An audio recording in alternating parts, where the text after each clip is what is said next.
Welcome to all inspiring chefs, cooks, and everything in between alike. This is Griever, your guys' host as always. This is my bar, the place I'm always at, and this right here is Shokugeki no Soma. Let's get cooking, ladies and gentlemen, because it is 2 o'clock in the morning. What happened to the translators for this chapter? Because honestly, I have been waiting since Friday, and now all of Saturday, and now it's very early in the morning Sunday, and thankfully that I drink because I'm still awake at this hour up here in northern Canada. So thankfully I'm here, we're going to do the chapter, and I thought about leaving this for the morning. I thought about leaving it and I'll get it out, Sunday afternoon.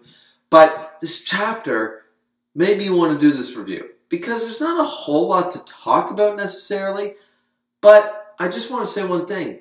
This is a great chapter. This is reminiscent of old, what we now dub the difference between new and old Shokugeki no Soma, Food Wars. This is a hype chapter that reminds me of all the Shokugeki battles during every arc of this series. Because all it does is hype up the moment. That both competitors are making their dish. And that's all this chapter is about. And all it is, we see the metaphor of the wasteland or the storm of cooking, which I personally really love. I know I don't talk about that enough, but the storm analogy, the metaphor, is fantastic. And I always love its usage. I loved how it was used in the last chapter, and I like how it's used here.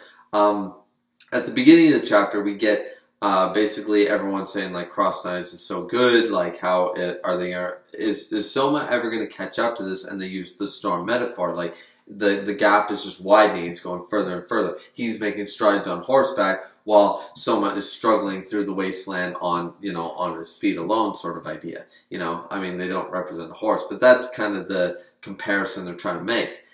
Now, here's where Soma comes up with the idea for his dish. Now, here is something that cooks do. Like, it's baffling the mind of the judges, and it's baffling the mind of everybody around here to say what someone's going to do. And basically what he says is he can't think of a way to incorporate 5 different cuisines worth of ingredients and flavors and spices into one dish.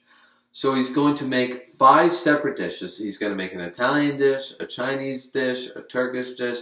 He's going to make each of the 5 dishes, and then he's going to throw them all together and hope it works out.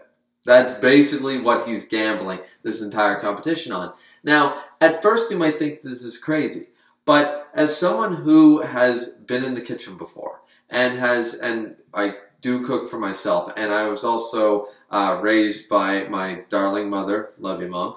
She is an amazing cook. She is an incredible cook who's always coming up with fresh new ideas. The reason being, in a similar vein to Soma and his father, she always got very bored in the kitchen, making the same dishes over and over. So she was always testing the limits of new cuisines. She was always watching the Food Network and Rachel Ray and Iron Chef America, trying to find, and Chopped especially, like mixing gummy bears with chicken breast and things like that. She always wanted to experiment and push the limits of the ingredients. And so knowing this is possible. Everyone thinks that, oh wow, this is crazy, you can't do that. For one thing, you can't make 5 dishes, like making 5 dishes in the time span you have is ridiculous unto itself, but the fact that you think you can throw them together like they're Legos is ridiculous. You can't just, it's not additive. It doesn't work that way. And for the most part, they're right. But there's a little known thing, and it's called other things, and I can't think of the other term that is widely known, but one thing I know is shmoo stew, where it's basically, or the classic version of a stir-fry. And shmoo stew and stir-fry, which are separate dishes, they both incorporate basically what do you have left over. What's left over from the night before, and what can you add to it to repurpose this dish. Simply put, if you have leftover chicken from the night before, barbecue chicken, and you cook barbecue chicken and potatoes, but it's not enough food to serve for a second meal, what do? Well, you repurpose it. You dice it up. You throw it in a pan, add some oil, add a couple more veggies, and boom, you have a stir fry. Maybe you add a little bit of pasta and some cream sauce. Now all of a sudden you've made a chicken pasta dish with vegetables. You didn't even know you could do it. And same with shmoo stew. You use the leftover mashed potatoes from a turkey dinner. You use that ground beef that's been sitting in the freezer. You used it for tacos or burgers or something. And then you repurpose it. You add some onion. You add some garlic. You add some flavor. And all of a sudden you have shmoo stew. It's the same concept here. What Soma is doing is not unprecedented in the cooking world. I've done it myself. My mother's done it, and I've seen it done on the Food Network. So this is something that makes me like they're trying to hype it up, and I understand why, because at this level, it is crazy. Don't get me wrong. I appreciate what they're doing, but it's not unprecedented.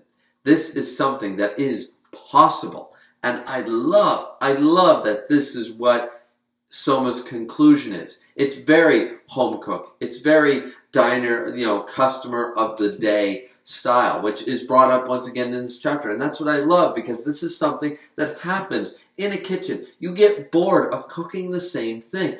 I get bored of making the same marinades. I have made over 30 marinades in this last year alone. Totally, completely unique from each other. And I'm still bored with that flavor. I am always striving to make the next marinade, to make the next flavor for my meat. I'm a big meat guy. I love my beef, my pork, my chicken, my fish. I always love experimenting with my meat dishes. So for me, I understand this. And I love every aspect of what this chapter is trying to do. It's trying to showcase. Now, the samurai wannabe dude who looks like a combination between, honestly, a rapist and a wandering samurai is sitting there being evil as hell, and he has not showcased any cooking ability. Maybe that's the person Arena is supposed to go up against, and that would be very disappointing. But this person is sitting there like, ha ha ha, the noir guy who's always been the advisor, the intel person for Sabi Ashia, is sitting there going, oh, there's no way you have enough time to make 5 dishes. That's impossible. You should just give up now. And we see Sarge, or Esdeath wannabe, and we see Escanor wannabe, all putting in their 2 cents. Doesn't any of it really matter? No, not really. But then we see the Polar Star Dorm chime in. We see them chime in, and they're just kind of like, it sounds absolutely insane, but this is literally what he's always done. This is literally his thing. He's always had this ability where he takes, 2nd grade meat and half off eggs and this, that, and the other thing. He's always been able to grasp at the air and formulate it. He takes a air, turns it into a liquid, and then takes that liquid and boils it down to a solid. That's what Soma has always done. He's done it throughout this entire series. And I'm so happy to see this once again coming back. They are kind of bringing about that whole Diner's wisdom thing, which is his superhuman ability, which once again, I believe he has a latent superhuman ability. That Diner's wisdom is just a skill, not his actual ability necessarily. But nonetheless, this entire chapter just makes me hype to find out what he cooked. It really does. Does it not, you guys? Like, this, if anything else, the last 2 chapters have been trash. They really have not. I mean, destroying of Arena's character and this hype up for Saiba has not been great. But these last couple chapters have really brought me joy. I've been excited to read them, and I almost want to defend what has been going on in this series for the sake of these last couple chapters.